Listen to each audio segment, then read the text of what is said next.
What's up, nerds? Welcome to Nintendo Pow Block for February 6, 2018. I'm one of your hosts, Corey Derrick, and alongside me, as always, that retro code, Edward Farnell. Kid Nick Guy, I'm a radical ninja. Yeah. Hi, everybody. Hey.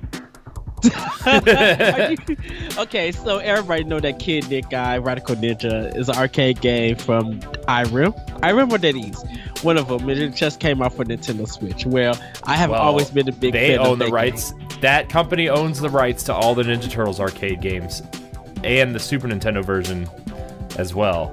No, that was Konami. No, IIII owns the rights to them now. Wait, what? That's why they were taken off. Remember when they were taken off? I gotta hear this one. Remember when they were taken off of Virtual Console on the Wii? IIII removed them because the rights reverted back to them because Konami had the rights to them to publish the games on the for the arcade versions and the.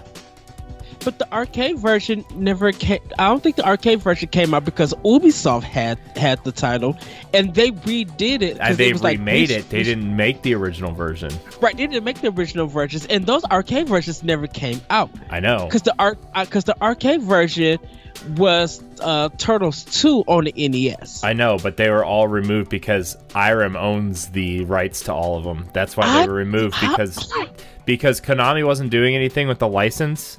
Uh-huh. And then, like, you know, if you don't do something for so long with that license, you know, the license goes, like, up for bid for someone else to take. That's why Activision had it for a long time, and then Ubisoft, and, you know, now Warner Brothers, I think, holds the license now. Yeah, but that's what I wonder, like, but I really had nothing to do with the Ninja Turtle arcade games. I know, but those original arcade games, the NES versions of those arcade games, all... like the publishing rights are owned by IIII now. I thought, wow. And that's why they have never been on any virtual console or like since the Wii, since they were pulled off the Wii virtual console. They have not been anywhere since. How did IIII get that? I don't know. So they had some kind of deal. Because like IIII, like they had some kind of deal. And they originally had the license, and they licensed the license to Konami or something to the arcade versions.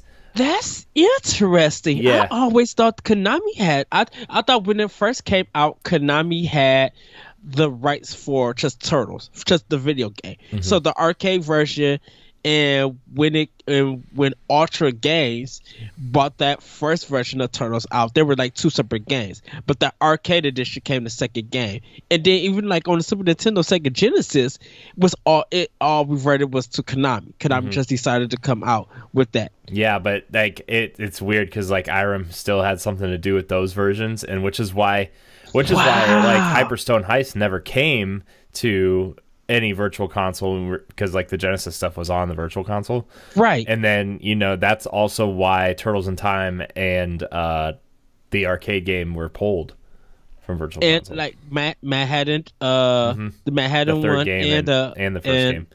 Yeah, anything. And I don't think Tournament Fighters never dropped neither. Yeah, Tournament Fighters never came out either. But like they still like have the rights, partial rights holders to those original games. So, wow, this is blowing my mind, dude. Like, literally. Oh, trust me, I'm up on the IIII Ninja Turtle stuff.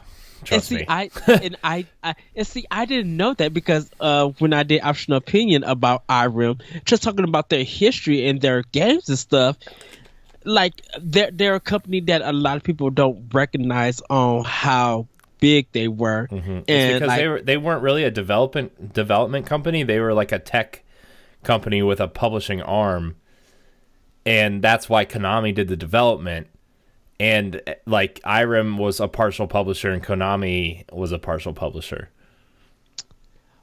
Wow. Like they were like double published or something. Like it was some weird partnership they had.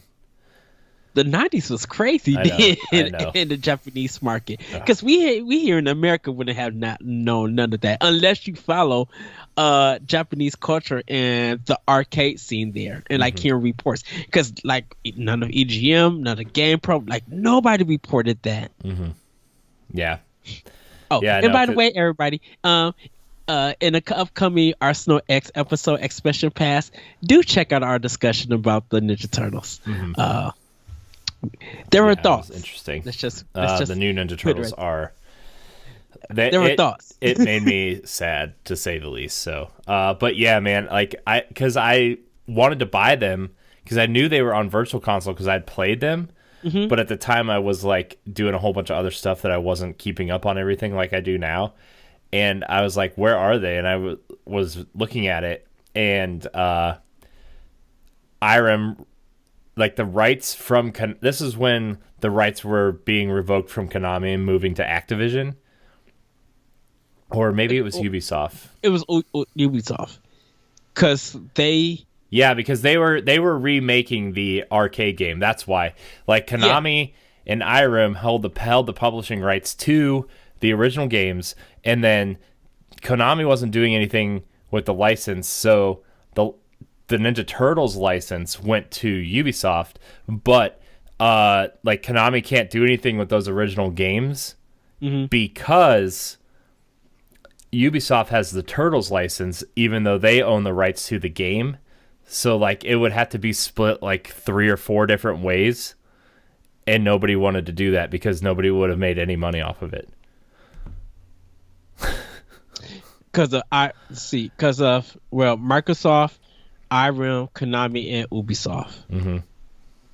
Because that was Nintendo or whatever arm they were putting it on. So. Yeah, because Ubisoft. Well, if it was Ubisoft and if it came to 360 during that time or PS3, it would be split between those. But I think they probably would. I think some money would have been made. If the arcade version came out, but if that Nintendo version would have came out, I think a lot of people would have downloaded. Yeah, so it's like this weird, like 2- and 3-way publishing rights thing. It's just like it gets really, like now, like the rights are so. You're never going to get Turtles in Time or that arcade, like those original standard versions ported anywhere, or even the NES and Super Nintendo versions, like unless you own the physical cartridge. Yeah, but no, somebody they probably dumped the ROM somewhere on the internet. Oh, it's on the internet. Like my cousin has it on his Super Nintendo Classic because he hacked it. But,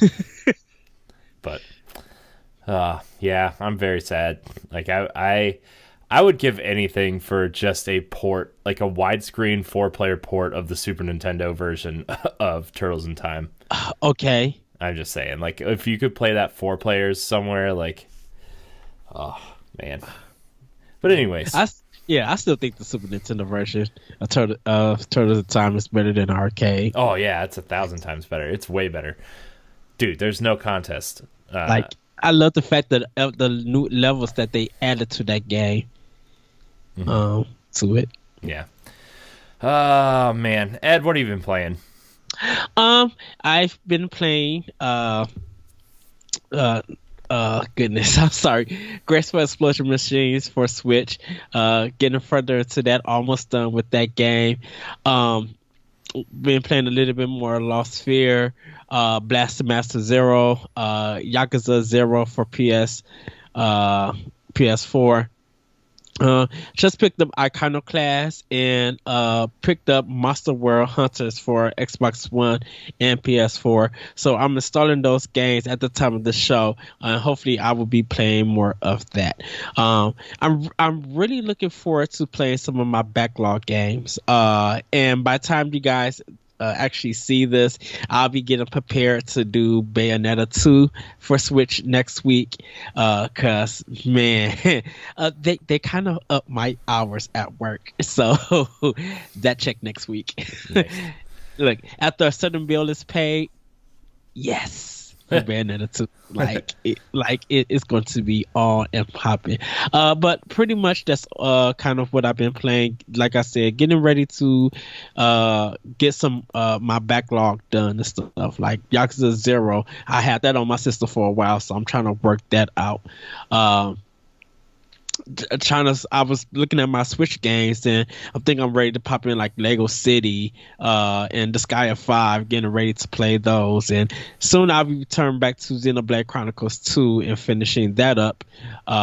But yeah, I just been kind of getting some games and kind of low key playing the same ones a little bit over and over, making progress. And Monster Hunter Stories for the 3DS is what I've been playing. So not too much. By Thursday, I'll have more detailed games that I'll be playing. So hopefully I'll be working on that backlog. Plus I promised somebody that I had to play Oxenfree. So I'm gonna load that back up on Xbox One and work on that game.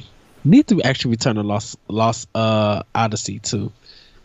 Yeah, Lost Odyssey is really good.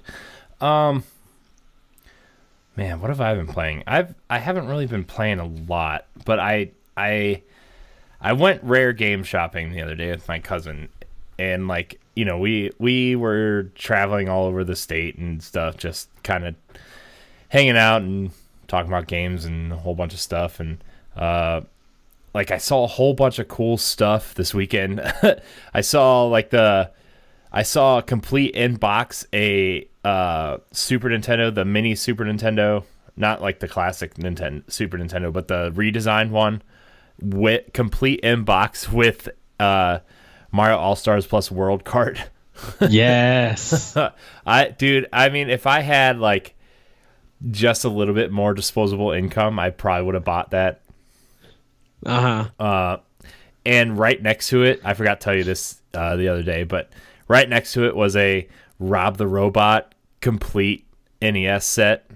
Wow! Like the robot and the NES and the games and the attachments for like $280 something.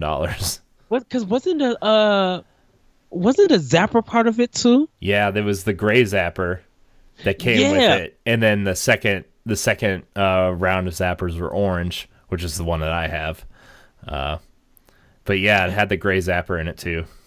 Which I didn't know that they had an orange one, because I remember the gray one. But the gray one was two different grays with the red Nintendo on it. Because that's the first one. That's the one that I got. Yeah, see, I have the orange one. I didn't know the gray one. I didn't know there was a gray one until about 10 years ago. Oh wow, yeah, I remember that Rob the Robot Nintendo one, because I seen it in stores, and then one of my friends had it. Mm-hmm. And it looked like it was a bigger box, but you could see a kind of everything on it. Mm-hmm. But that's when the boxes like for Nintendo, that was like, I think the biggest like Nintendo console. It looked like almost as big as a suitcase. Yeah, it was big. Dude, that box was huge. Yeah. And then I remember the Sega Genesis, the Super Nintendo was a little bit smaller, and the Sega Genesis was kind of big, but it was like almost a square in a sense. Yeah, it was it was a big box. What else did I see? Oh, I saw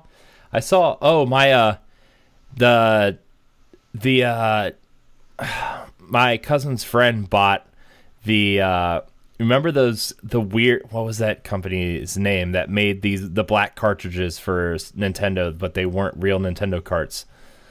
Oh, Tangen or Tangent or something. Tenga, yeah, Tengen. Yeah. That was Namco and Atari. Yeah, he bought that version of Tetris complete in box for he found it for $60. That is a steal. I know. We saw that, and then I found the Game Boy Micro, the Famicom version of the Game Boy Micro, for $100, and I was like, man, there's so many cool things right now that I'm looking at. I'm like, if I had more disposable income and a bigger game space, I would probably be buying all these to display. Yes. It's funny that you mentioned Tengen. I actually beat Shinobi for the NES with that game. Yeah. And then I beat the Sega Master System after. But that Shinobi on from Tension ain't no joke. I was just like, because it was like the cartridge, it was black, but I think at the end it was like a little curve or something. Mm-hmm. Yeah, like, they don't look like NES cartridges. They're literally just like black rounded squares. Yeah. Yeah, and only like the first generation of NESs could play them, but like my cousin's friend said if you had like a second or third generation NES, like you could just put a paper clip in the where like the sensor, like the connectors were, and it would play the game. So that I think that's when that guy walked into Nintendo, somehow got the documents to make games and stuff, and then left, and then they started doing that running away. Yeah, it was really cool to see that. What else did I see while we were out? I saw a bunch of weird stuff too. Man, there's so much stuff. Oh, I saw the translucent green Halo 2 original Xbox. Ooh, that was $50. Man, well, that's not bad. No, dude, I saw so much cool stuff. A bunch of GameCubes, but like I only saw one purple one the whole time we were out. Because like purple ones are like harder to find because it was only printed for like a year in purple. So, saw the Metroid Prime GameCube game, but it had like the bonus disc, that version. Saw that. Ooh, nice. We saw a lot of like what else did we see? We saw a bunch of like original PlayStation games like Lunar, both Lunar games, Valkyrie Profile. I mean, they're not like rare, but Suikoden 1 and 2, and yeah, man, we saw a bunch of cool stuff. Oh, they had a bunch of like NES games complete in box for like $6 and $10, and like none of them were like good NES games. It was like what were they? I don't even remember what half. I don't even remember half of these games.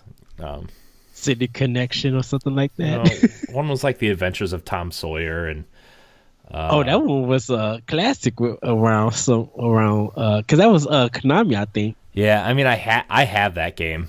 I've never got to play it. They had like, I don't know, man. They had so many cool things. But yeah, I mean, I didn't really play a lot of games this week. I did pick up a bunch of things though. I picked up a few Wii U games I was missing. I got Monster Hunter World for PS4, Skyrim for Switch. Yes. I only need 2 more Switch games to complete the list of games that are out now. That you want, that I want. I mean, there's so many like indie games and stuff out there now that I'm just like I can't. I'm just talking about physical games. Yeah, I can't do it all. I can't do the physical stuff for everything. Yeah, because we're not like doing trolling. I should get that Dragon Ball Xenoverse 2. I need to get that. I might like some of these indie games like Lumo. I might get the physical copy at some point.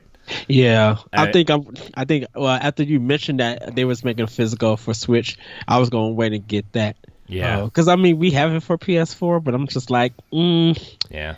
No, I'm like I might, if I end up liking the game when I'm on the go, I'll be wanting to play that in, because well, since Sony doesn't feel like investing in reprinting Vitas. Yeah, I need to I need Sonic Forces, which. I mean, that's only like $30. I can really get that anytime I want to. And like, it's not really a big deal if I don't get Sonic Forces, to be honest with you. But, and the Lego Marvel Superheroes 2 are like the last 2 on my list of games that I want to have in my collection. So, mine's is just a list of 17 games. Then I just need to catch up.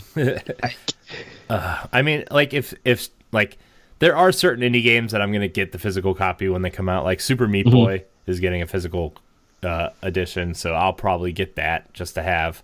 And Lumo is another one. If Shovel Knight gets a physical copy, dude. Oh, that's a must. You better believe I'm buying that for a 5th time. Okay.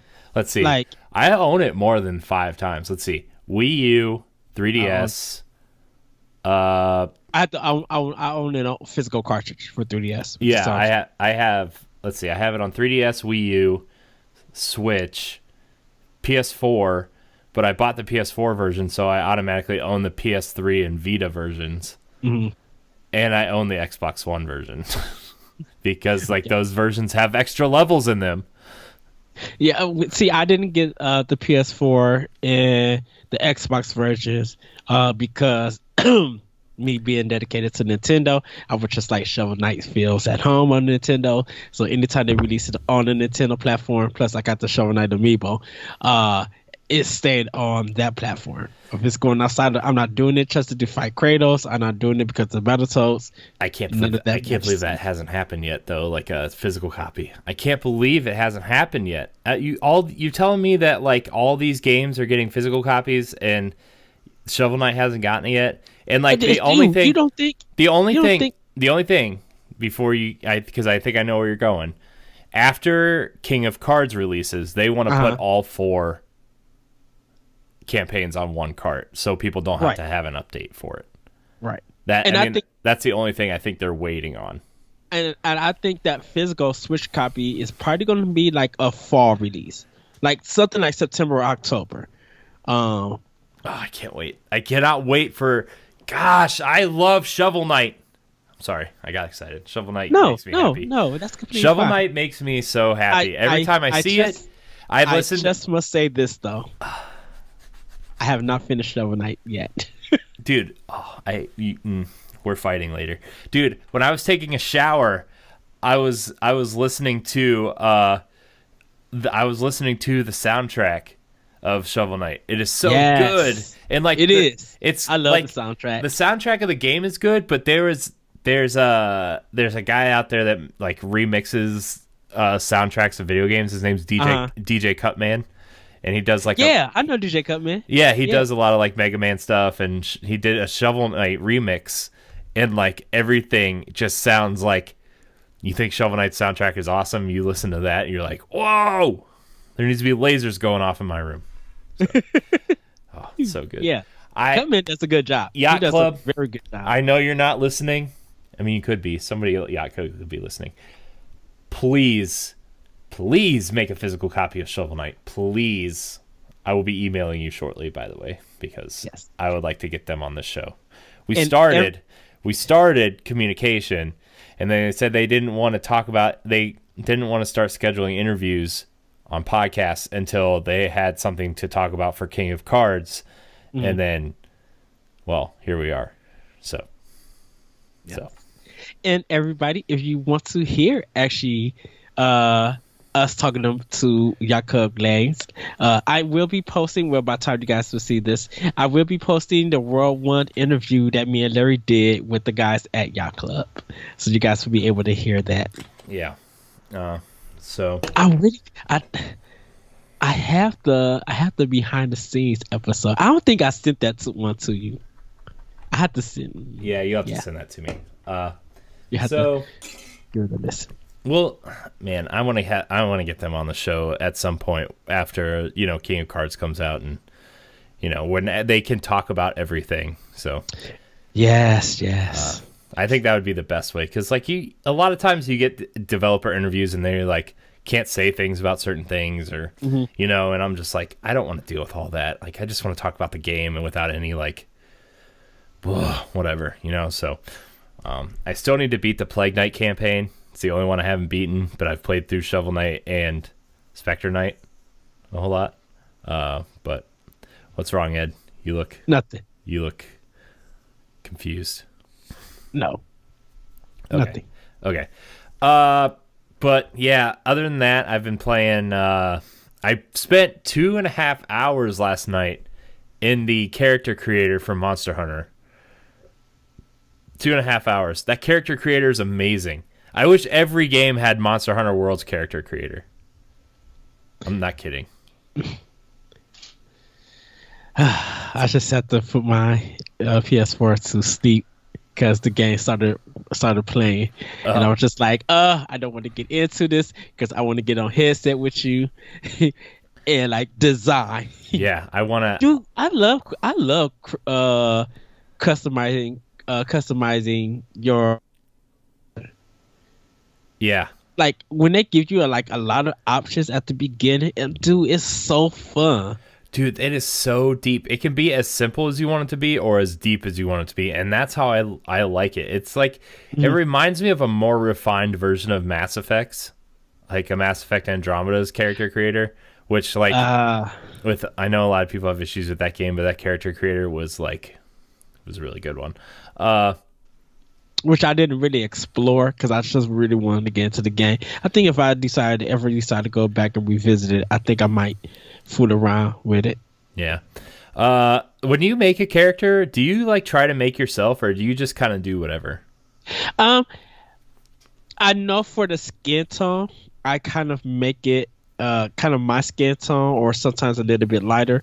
My hair though, I would have red faux hawk or something, or I keep my character bald. For my eyes, I now try to go like yellow. There's something about yellow eyes. I know you have the beautiful blue eyes and stuff, but I just like try to have my character have like yellow eyes. But pretty much anything that like I don't do glasses or anything. I do try to do nice tattoos and stuff on it. That is one thing. That is one thing that's not in the Monster Hunter game is tattoos. You can do like face painting. But there's no tattoos, and that's what I was like. I was like, man, I want some cool tattoos on my hunter, but I can't. You can't. Well, I think it kind of makes sense because you have all of that armor on, right? So you wouldn't really want to see it. Yeah, but there's armor pieces that show like your forearms or your like your biceps and stuff and shoulders and stuff. But okay. I don't know. Yeah, sometimes the face tattoos of the face tattoo, because I even did it in Destiny 2, where there was a tattoo kind of like under the eye. It's like a line one that's over the eye. I did that one because I like that design. And pretty much I of course make my character muscular. I've never designed a female character. I just can't do female characters because it just doesn't feel right with me, and it's just like I don't know how I want you to look in the game. See, like I'm the complete opposite. I always make a female character. Always. Yeah. And I don't know how to make a cool looking guy character, but I can make a cool looking female character. Isn't it weird though? It's so weird. I don't know. Whatever. Yeah. But I don't know. It's just like with some female characters, if it's already designed in the game, I'll play that female character if they have a cool look. Like when it comes to like creating, for me, it's like male characters. And not to be sexist or anything, it's just that I just don't know how I want a female character to look in that game. Yeah. So, but yeah, I spent like 2.5 hours on that character creator last night because I was like playing with all the sliders and stuff, trying to see how ridiculous you could get, and then I kind of reset everything and was like, okay, let's make like a real character. But like I was so tired last night that I don't know if I'm happy with my character or not yet, so I might just like start a new character and do that because I haven't played any of the game yet. So but I did that. NBA 2K, still playing that a lot. Celeste, I'm 300 deaths in, I think. Dude, Celeste is really good too. Man, that game is like, it's just really, really good. So, yeah. Oh, man. Which is probably a new story that we'll talk about because great things about that game. Yeah. I should say. Yep. But other than that, Super Meat Boy, I mean, it's the same couple games I've been playing. I'm still waiting for Bayonetta to come out. You know, I'm still waiting for all these games that are like, oh, I just want them really bad. So, yeah, we'll see. I have all these long RPG games that I've like picked up just for like a collection, like Persona 5 and Monster Hunter World and Skyrim, I've gotten all within the last like month, and I'm like, I know I don't have that much time to play any of these games, so why do I own all 3 games? And just like, it's a gamer's life, man. Gotta just, but like Monster Hunter looks really cool, and I am excited to play that game because like I have a PlayStation 4 Pro, and I did a frame rate performance, and that it runs so buttery smooth. It's just like no frame rate hitches. And it's like the complete opposite of Bloodborne, where like it just like, oh, man, I like Bloodborne, but like, man, that sometimes that animation can get rough. Like it can get real slow. So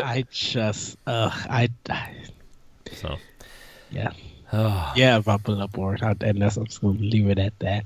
Man, I love it, man. I love. Gosh, the character creator in Monster Hunter is so good. But since Monster Hunter is not on Switch, we should probably talk about some Nintendo games. It is on 3DS though. You should get the 3DS version, guys. It's really good. Yeah. Okay, let's get into some of these news bits, Ed. There's not really a whole lot of news. But there's a lot of rumors happening, and there's a lot of games that are supposedly coming to Switch, and rumors and all these kind of cool things. A lot of people got hands-on with Labo too, so which is nice. Yeah, and I'm trying to find that story here. There's a new thing for Labo that they announced on Twitter about the Nintendo Garage, which is where you can kind of like take the different sets or make your own Labo stuff, and kind of like it's like a really light programming, like basic programming, where somebody was controlling the remote control cars with the motorcycle steering wheel set, and somebody took the framework of the piano and made a working guitar, which was really cool to see. So, I mean, there's a lot more to this than we initially thought, and I think that's really cool because I was wondering, like, how are they going to do that? How are they going to, really kind of dive into that? And yeah, man, Labo's going to be cool. I'm feeling it. I feel good about it. It seems like a lot of people who have actually been trying it out, like some of the reporters, like it seems so weird to them. And then they try it, and it just feels like all of them turn into kids. Yeah. And it's been really positive. And even though there's always going to be some concerns, it was just like your concerns kind of go away once you have it in your hand and you're just playing. And it makes you feel like a child. And normally with a child, you don't think about concerns. You don't think about anything. You think about the fun that you're having in that moment. Yeah. I think there's a lot of cool things happening with that, and like just the way that they said, hey, you can combine sets or you can make your own things and program them to work the way you want them to. Like, yeah, that's amazing. That's so. I mean, it's just like a lot of other Nintendo things where like it can be as simple as you want it to be or as deep as you want it to be. Like it just, oh man, it's so interesting. Yeah, it's so interesting to see what they're doing. Like we said when we did our reactions to it, people are going to be customizing this. They're going to be making their own Nintendo or their Labo ones, and it's going to be crazy. It's going to be so cool. And hopefully they put the instructions. I'll be like, if you guys want to design it, here go the instructions. Mm-hmm. Yeah, it's super cool. So that's happening for Labo. That was kind of like the big news that came out last week, but there's a lot of rumors, Ed. There's a lot of rumors. Crash Bandicoot Insane Trilogy could be coming to Switch next year.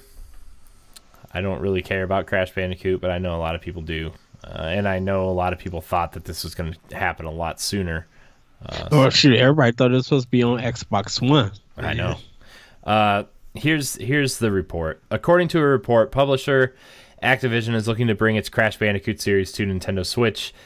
This comes from the merchandising licensing company GBI, who would know a thing or two if they are managing Crash Bandicoot's merchandising business. Activision said that they want to bring Crash Bandicoot Insane Trilogy to the Switch next year, as well as a new game in 2019 as well. The company is also said to be planning more Crash Bandicoot through 2022. The news can be found in the latest issue of Licensing Sourcebook Europe, which you can read here if you click the link, blah, blah, blah. So it's weird, dude. Just remember in 1996 when Sonic and Crash and Mario were all fighting for your attention, and now you can play them all on the same system. Man, that just shows you how powerful that Nintendo has always been the leader with platform games with Mario. There's no doubt. Yeah. When Insane Trilogy came out, it sold a ton in Europe. Yeah. Not so much here. I think Activision is now trying to capitalize on the success on the Switch. So they're trying to get some of that Nintendo Sweet money. Now, will Crash, that came from the Skylander Imaginarium sets, would that play as a amiibo if it comes to Crash Bandicoot on Switch? We don't know yet. It's a good idea. I don't think this is going to do anything. And I think Activision themselves is already too late to the party. Yeah. Now, like if this would have come out 6 months after the PlayStation 4 version, I could see it doing well. But I think everybody's like Crash hype is kind of like over. Unless they announce this alongside the new game that people want. But at the same time, it's like, I don't know how much, because like I don't have any affinity for Crash Bandicoot, but like then again, I never owned a PlayStation, so it's not even about Crash. It's about Activision themselves. Like they didn't really line up with Nintendo with the Nintendo Switch when it was even announced. Like they haven't lined up for Nintendo since Black Ops 2 came out for Wii U. Exactly. And even though they did sales, and even though they seen great sales with their Skylander games, that's completely fine. Activision should have been with Nintendo Switch like at the beginning. Like they should have had hinted at Crash Bandicoot Insane Trilogy coming out for Switch. This should have already been done. Now, I know there was no guaranteed success or guaranteed expectation that Switch was going to be a success, but you still should at least been like, okay, let's see what the Switch does, and let's put Crash Bandicoot out with the system. I mean, this would have been the perfect test. Like, you know how people put games out to test the waters to see how, like LA Noire for Rockstar. This would have been a perfect thing for them to say, let's test the waters with this. Let's set our expectations to see how Activision games do on Switch, and let's do it with Crash. And then we'll move from there to see if something like Call of Duty or Destiny or something would fit on the platform, right? And so, like, even if it came out in like December last year, I think people would have been excited for it because they're like, man, this is exciting. But you know, with all these like Nintendo games coming out, and we just got Mario Odyssey, which is clearly better than Crash Bandicoot. I'm sorry, it is. Like, I know I'm not super high on Mario Odyssey, but I can clearly tell you that it's better than Crash Bandicoot. I don't know, man. Later this, like next year, that's 11 months away. You really want to port a year and a half old game, a year and a half old remaster of a 20-year-old game to a new system? And everybody's not gonna, like, if you're porting this game to next year, dude, they're gonna have to fight against Pokemon if it comes out in 2019. They're gonna have to fight against Metroid 4. Like, they're gonna have to fight with Nintendo themselves if Nintendo has a strong lineup for 2019. Like, why would you as a developer and a publisher wait that long just to see how the system is going to do? What I feel like apparently happened is that Bethesda has been getting so much love and has been making so much so much revenue off of Nintendo with the good sales of Doom and hopefully Wolfenstein, and even with Skyrim, like they've been getting that money on from Nintendo players, and they're still getting some. They got that positive spin, and having no other third party has Western third party has been saying anything about that. Yeah, so now Activision wants to jump in and get it. Yeah, I mean, it would be different if, like, I don't know, man. It just seems like, dude, that's like 2.5 years after the game came out. Like, and like, I know, like, we want ports of games and we want games coming to Switch, but like, man, I don't know, man. It seems too late. Like, 1.5 years afterwards is like, it's too late. I don't know. So, speaking of Activision, Ed, Call of Duty in 2018 could be Black Ops 4. Why do we care as Nintendo fans? Because Activision wants to bring it to Switch. A bunch of rumors this morning indicated that this year's Call of Duty title will reportedly be Black Ops 4, the sub-brand of Call of Duty that is the most popular among fans. And rumors say that Activision wants to bring it to Nintendo Switch as well. The rumor comes from the same source who accurately predicted Nintendo Labo and Dark Souls on the Switch. Black Ops 4 is supposedly set in the modern times, and the Switch version will support HD rumble and motion controls.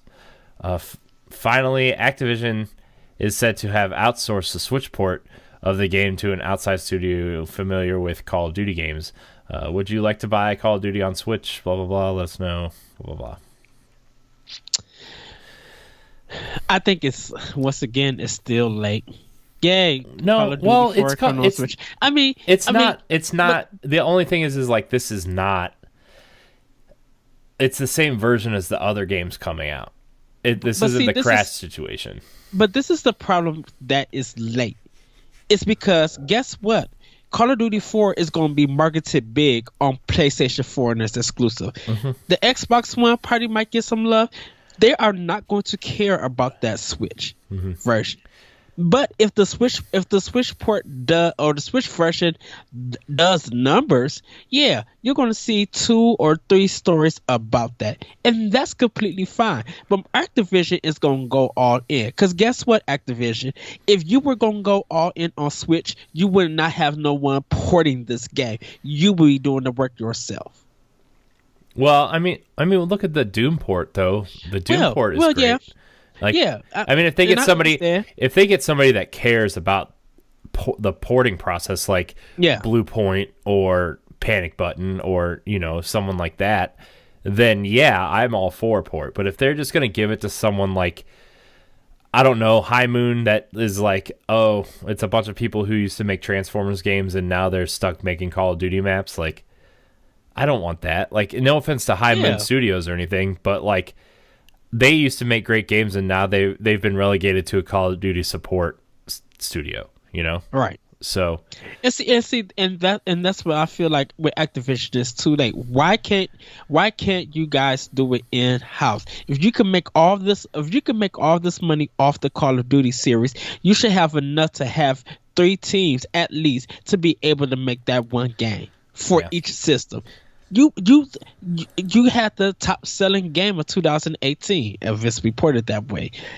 So all that money that you got, even plus before microtransactions, you want to send it out to someone else to do it?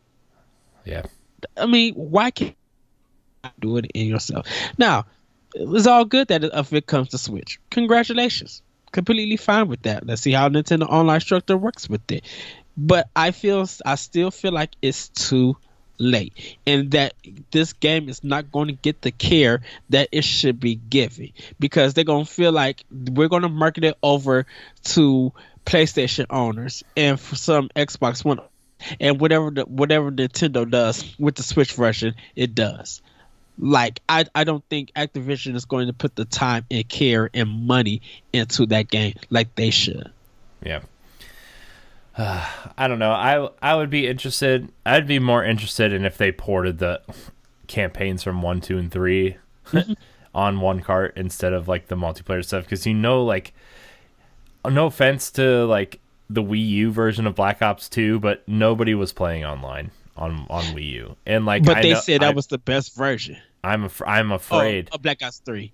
I'm afraid that like nobody's gonna be playing on Switch, and like I'd rather just have them like make a giant campaign collaboration of like 1, 2, and 3, or even 4, instead of like, you know, I don't know. I don't want like the dumbed down multiplayer experience either, and I just feel like this is going to be one of those situations where people are going to play on Xbox One and PS4 because that's where the better version is, and not trying to like downgrade the Switch version or anything, but like it's where their friends are at. It's the better version. It's the better experience. The online connections are better, and you know, you have the full multiplayer suite instead of like a dumbed down version because it wouldn't all fit on the same thing.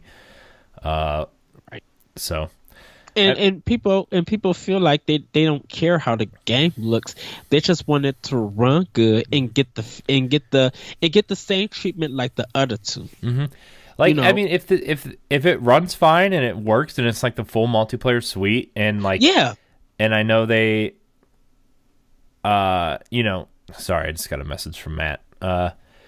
Trying to like make this game the same version, like that's fine. Like I'm all for it. I'm all for having parity across all the consoles. That's all we've ever wanted, right? But and maybe like, okay, maybe the graphics don't look as good, but like you look at something like NBA 2K where like it doesn't really look as good, but the game is parity with the other versions. You know, there's some slight differences or some textures that aren't in the game because the game can't run it that way. It runs at 30 frames instead of 60 frames. But, you know, I would rather them give me a 720p 60 frames a second version of the PlayStation 4 version on Switch instead of like, oh, it runs at 1080 and 30 frames, or maybe it doesn't run as well. So, but I don't want to be negative either though, because like I want Nintendo to have all the same games that Xbox One and PS4 does. Like I don't want to feel like I'm being negative about this, because I know just for me, I just feel passionate, and I just feel like treat this system. I'm like, even though I feel like they're late to the party, treat this system like the other two. All I care is about getting fair treatment. Yeah. And that fair polish. That's just for me. Yeah. So I don't know. We'll see. I mean, if it's a parody version, I'm all for having big games like Call of Duty on Switch. I really am.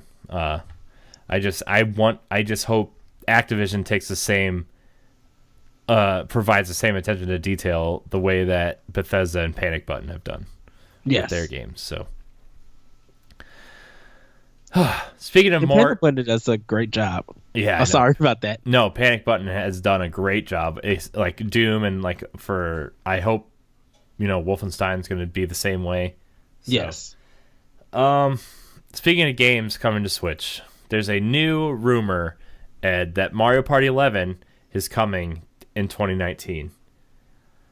Let's read this here. Sorry, I need to reply to Matt about NGR. I'm sorry, everybody. According to rumors, yes, a lot of rumors these days, ND Cube, a subsidiary of Nintendo, is working on Mario Party 11. The game is targeted for a 2019 release on the Nintendo Switch. The last Mario Party game for a home console was Mario Party 10, released in 2015 on the Wii U. That game wasn't well received by fans or critics, and is one of the lowest rated Nintendo games of all time on Metacritic, with a score of 66.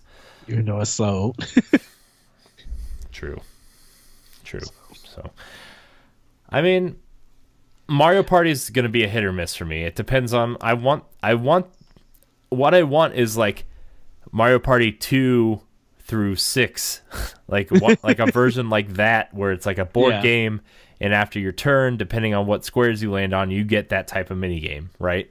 Mm-hmm. That's what I want. I don't want the Mario Party 9 or 10 where you're like all moving at the same time and you're not really competing against each other, and it's all just like a waste of time pretty much. I mean, Mario Party is a big waste of time, but like, you know what I mean. I know people not going to like this, but I could see them doing Mario Party 11 like a basic game and everything. And if you want power ups, you have to go to the store and buy cards, like how they did the sports one for 3DS. I could see your cards being used, and if you use that card in a board game, you have to wait the next day to play to use that card again. Yeah. So, it reads your packs and everything. So I could see that happening with Mario Party 11. We did respond to each other. Hello, Sana. My wife's home, everybody. Yeah. We did reply to each other in a message board and a chat. We were just like, well, we expected this to happen.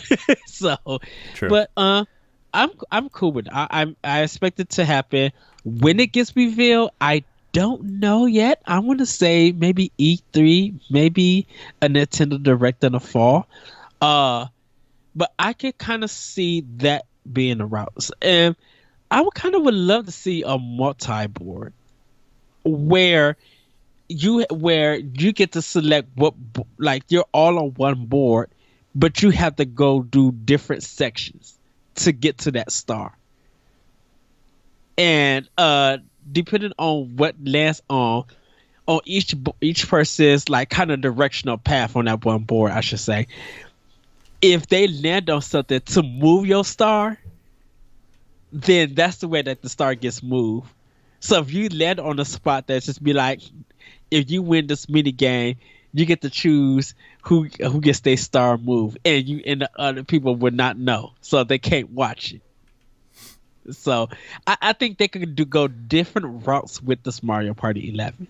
Yeah. Now, Mario Party 2 to 6, I will definitely be pre-ordering that, like, right away if that happens, because I love the N64, and I definitely love the GameCube game versions. Like Mario Party 3 or 4 on game. Was it 3 or 4? 3 was on N64. 4 was the first one on GameCube.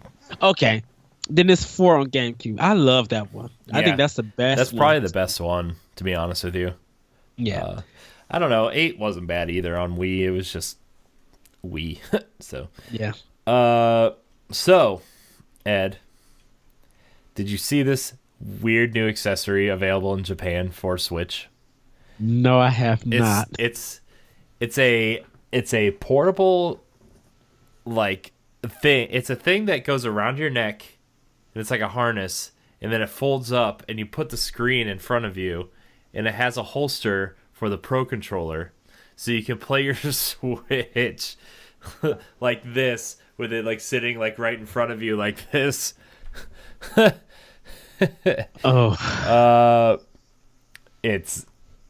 It's really weird. It doesn't even have a name, like in the article. It's just this I don't even know how to explain it. It's gonna be the cover for the episode, though. I'm gonna tell you that much. You have to post it in a group. I have to see this. Okay. I'm just gonna Facebook. I'm just gonna send a link to you in the Facebook chat, because it's amazing. This thing is amazing. It's like, I don't even know how to explain it. It's like this. It's just this harness that goes around your neck, and it loops up, and there's this little thing at the end of it that holds the screen in front of your face, and you can either play with the Joy-Cons or the Pro Controller. And like you could like sit on it's showing a girl sitting on the bus playing it with it like this, and I'm like, who would have the nerves to go play something like this? So that's weird. My goodness, it's just like the weirdest thing. That's too much. Yeah, but it's Japan, so I expect nothing less. There, I sent it to you in the Facebook chat. Oh my goodness. It's weird. The last kind of big news story we're gonna get to today, and I'm gonna await your reaction to this. But are you seeing this? It's coming. I'm scrolling down to see it, because this like is about to be the most insane thing ever. Yeah. Come on, computer. Pretty much. We're going with the next story. Okay, the next story. Nintendo president is open to partnering with other tech companies. Nintendo president Tatsumi Kimishima recently spoke to Japanese business outfit Nikkei where he revealed an interesting bit of news. He said Nintendo's open to merge other companies' technologies with their own and are open to investing in such companies as well. Quote, the technological advancement in the world is fast. While we're looking at front-end technology, we're always thinking about the future of Switch. Recently, even though we had decreased profit for 8 years straight, we kept investing in R&D. Because we had lots of funds, we were able to develop Switch and completed a lineup of appealing games in the first year. Producing explosive hits is Nintendo's value of existence. Oh, did you react to that thing? This is a ridiculous mess. What is this? Oh, I'm sorry, everybody. I wasn't trying to laugh through the story. But what? I know, right? Isn't that ridiculous? Isn't that the weirdest thing you've ever seen in your life?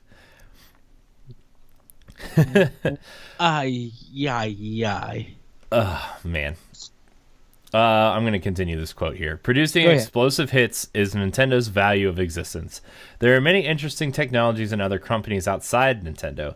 If it's possible to merge them with our company's technology, we will also consider investing outside.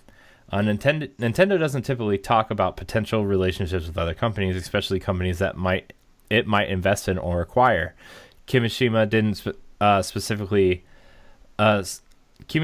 specify which companies he had in mind, but it's one of the first times that he's openly talking about using and incorporating outside technology. They tend to create virtually all their own technology, whether it's hardware or software. So that's interesting. I mean, we already know they worked with NVIDIA for the Switch, right? And so, like, that's not really anything that we should really be surprised about, that they would use other tech in their systems. I know they use a lot of their own proprietary technology, but Nintendo's changing in the fact that, they might use other technology in future platforms, or even Switch 2.0 or whatever. It'd be cool. Yeah. So, but what do you think about them using other technology? I think it's cool. Like this harness that you can play your Switch on the PS1. That's just a hot mess. I think it's cool. I think they have a lot of ideas that they want to do with Switch, and I think they could do a lot of stuff with this. Yeah, I do too. So, okay. Is there anything else I missed? Is there anything I missed? I think I got everything. I think I did it. I mean, there's a couple speedrunning things. Somebody beat Super Mario World in under a minute. Under 1 minute. Yeah. 1 minute. I don't know how that's There's possible. a glitch in the first level where you can climb into Bowser's castle, I guess, apparently. So, and then somebody beat their own Super Mario 64 record. Oh, I don't want to watch the video. No. Okay. So there's a couple speedruns happening, and then I don't want to spoil anything for Bayonetta, because there's a couple new things in Bayonetta 2 on the Switch version. But I don't want to spoil that for myself, so sorry guys, you don't get to know unless you want to read it. Well, if you guys go to Nintendo Life, they do have the comparison video up. Yeah. For Switch and Wii U. Yeah. That's cool. Yeah, so that's kind of it. The Smash the Smash Brothers style game Brawlout is getting a physical release. I'm just going to run down a few little Switch things. So both the Room and Amnesia games are being considered for Switch ports, which would be interesting to see that. But yeah, I think that's it. We do have one question for Question Block this week, Ed. Cool. It's from our expansion pack winner. Let me pull it up real quick here. Oh my gosh, email, stop. Hate you. Every time I go to open something, it gives me like 20 loaded emails at the same time. So, oh no. So this is from listener writer Greg Schnabel. He writes in and asks, after almost 7 years, I finally joined the 3DS family. Bought a 2DS XL last week with Metroid: Samus Returns. I'm planning on picking up the new Nintendo Selects coming out soon. But are there any other games I should try? There's a lot of games you should try. 3DS is a great system. Monster Hunter Stories. Do give that one a try. I do definitely recommend that game. Of course, you got the Pokemon, you got the Marios and stuff like that. But Metroid Prime Federation Force. What me and Corey talked about, Shovel Knight. Pick up Shovel Knight for 3DS because not only do you get the game, you get the soundtrack that you can download, so you can listen to those great tunes while gaming. Luigi's Mansion is a good one. Xenoblade Chronicles for new 3DS. It works on the new 2DS XL, so you can pick that one up. Luigi's Mansion Dark Moon, I think, is one of the better games that isn't talked about a lot. Yes, and A Link Between Worlds that needs to be picked up also. Yeah, that's coming in the new Nintendo Selects line on the 16th. So, if you feel like being retro, you can get the Mega Man Legacy Collection. Also because you got the new 2D XL, check out some of the Super Nintendo games. Yeah. Let's see. If you like RPGs, Bravely Default and Bravely Second are good ones. I recommend Bravely Default over Bravely Second. And if you're going to play Second, you're going to want to play the first one anyway. But Bravely Default is a great one. Oh, Fire Emblem Awakenings. Yeah. Any of the Fire Emblem games, really. Awakenings, definitely. I would say Awakening is probably the best 3DS Fire Emblem. But Fire Emblem... Be prepared to laugh, though. That game is funny. Fate's Birthright, I would recommend over Conquest if you're going to go that route. Just because it's a little bit friendlier to newcomers to the series. I don't know if you've played a lot of Fire Emblem or not, but Birthright's definitely friendlier to newcomers than Conquest is. Yes. Codename Steam is interesting. You could probably get it if you're looking for a physical copy for like $7 or $8 at this point. It wasn't really well received, but like it's an interesting take on the strategy. If you've played Valkyria Chronicles, it's kind of a similar type game where it's a strategy RPG, but you actually move with your units. So yeah. Final Fantasy Theater Rhythm is a good one. If you never played the Phoenix Wright games, they're available on the eShop. They're all digital, so you'll definitely enjoy those games. The Professor Layton series. Yeah, on there's 3 3DS. Games on 3DS now. So yeah, those ones are good. Mario and Luigi, those games are really good. Dream Team is really funny. And you can play the DS ones on there too, obviously. But biggest recommendation: Box Boy. All 3 Box Boy games. Yes. If you like puzzle games, like Box Boy is like all 3 of those games are amazing. They're only $5 a piece on the eShop, and they are worth playing. Yes, those are a must. Yeah, those are a must. They're just the puzzles are so good, and even with some of the like little like music and costumes and stuff, it's a very charming game. But it'll suck you in, and it'll take any time. So you're waiting for somebody, you be like, "Oh, I thought you left." No, I've been back. I've been gone for 15 minutes. I've just been working on this one. I know, and you're gonna want to like find the crowns too, because there's crowns in every level, and like you can beat the level, but you're gonna want to figure out how to get that crown while conserving your blocks for the next level. And it's like, it's so good. They are really, really good games. Yes. Yeah, other good puzzle games though. Pushmo is another good one. Kind of that's a pretty good one. On the same level of Box Boy. Pushmo is really good. You really have to think though about that. Oh yeah. Crashmo and Stretchmo weren't as good, but they're still decent puzzle games. So what else? There's other games too. Man, there's so many 3DS games. There are so many 3DS games. If you feel like creating, I would still say try Super Mario Maker if you want to create your own Mario games. I think that would be cool. Yeah, especially if you don't have a Wii U, like Mario Maker, Yoshi's Woolly World. Yeah, is still on there. And I have to say, if you get Yoshi and Poochie, whether you get the Amiibo or not, just play that game with headphones and listen to that good soundtrack. Yeah. Yoshi and Poochie. If you like 2D side scrollers, Donkey Kong Country Returns is on there. Not Tropical Freeze Returns, the first one, is on there with like 15 or 20 new levels that you should try. I think that Donkey Kong Country Returns is super underrated. Right. Like Atlas RPGs, like Persona Q. There was another one, I cannot think of it. I think Shin Megami Tensei 4. The Etrian Odyssey games are on there too. If you like dungeon crawling RPGs, I'm pulling out my list because I know I'm forgetting something that's probably somewhat important. Yeah, check out our Game of the Year one and some of our old Nintendo episodes. We kind of did a list of 3DS games. If you're into the Shantae games, the Shantae and the Pirate's Curse is a good one to have. And have Genie Hero.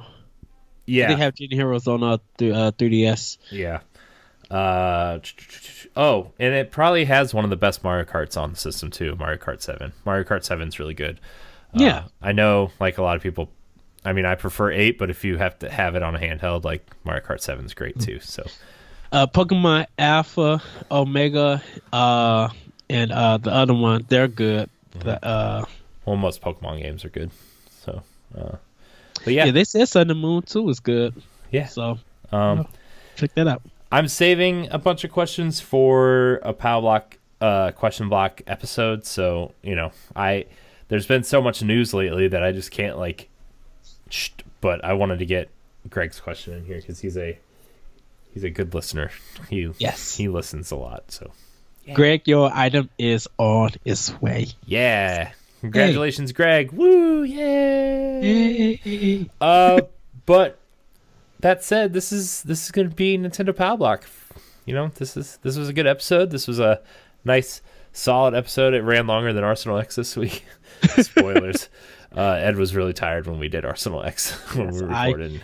I was under the weather badly. Yeah. So, you can find us on ngrradio.com or on youtube.com/ngrradio. Please like, subscribe, and share. Our road to 500 begins with you, listeners. So if you want to just click on over, there's a link in the description of the episode. So if you want to click over there and just give us a subscribe, even if you don't watch the videos, check out Expansion Pack, which is our weekly YouTube segment for Nintendo or maybe non-Nintendo content.